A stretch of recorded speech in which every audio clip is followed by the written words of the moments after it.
Oh man, this just gets crazy. Oh yeah, the classic. Yeah. I just assumed this was sort of public knowledge. Like People are still like wowed by it. everyone knows this is what happens. I thought, yeah. I had to drink a flagon of semen just to get a commercial agent. I didn't even book a commercial. I had a different like commercial initiation. I was like strung but upside down. Yeah. And it was a red room. You're always in a red room. Red room. You're naked, right? And then these men come in the room and they touch you. They don't like. So basically, everybody that got their big break in Hollywood, is this what y'all gotta go through for the price of fame?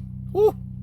For me, it wasn't like, Yeah. I guess you could say it was sensual. It was more than sexual. Yeah. But when I left the room, I had an agent and I got a Sony commercial. Every time I So everybody get molested or touchy to get that fame or to get that stardom power? did Drunk History, I'd wake up at around 2 a.m. with a pit bull's dick in my mouth.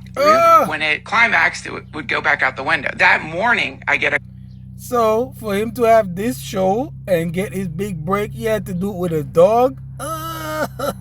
call, and it's like, hey, you're going to do Drunk History. Wow. I didn't make the connection. A year later, wake up with a dog's dick in my mouth, just thrusting. And like that time, I was like, oh, okay. I know what's happening. I know what's going to happen tomorrow. Yeah. Boom. Yeah. Drunk History the next day. I'm surprised at people who they say they're I'm flabbergasted by all this stuff. Like, this thing is just like, oh, that shit is just normal. guy, but I had to I thought this was all everybody knew. This is news to them. I'm like, I thought this was all everybody knew about this Well, stuff. it's in plain sight. Yeah. I mean, they put all the symbols in the trailers. It's predictive programming. It's obvious.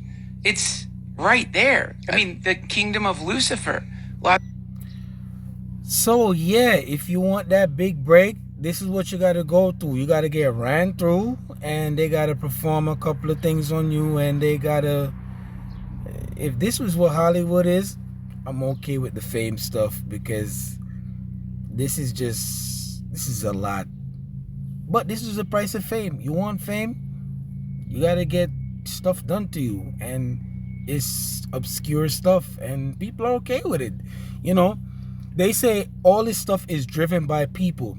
If it's driven by people and people indulge in it, it's gonna continue. If people don't indulge in it, it won't go no further than where it is. So as long as a person is okay with it and they're willing to do it, it's gonna continue. Because they have a saying, what you allow will continue. Now this right here for me. So I'm a pass. I don't want no fame. I'm cool.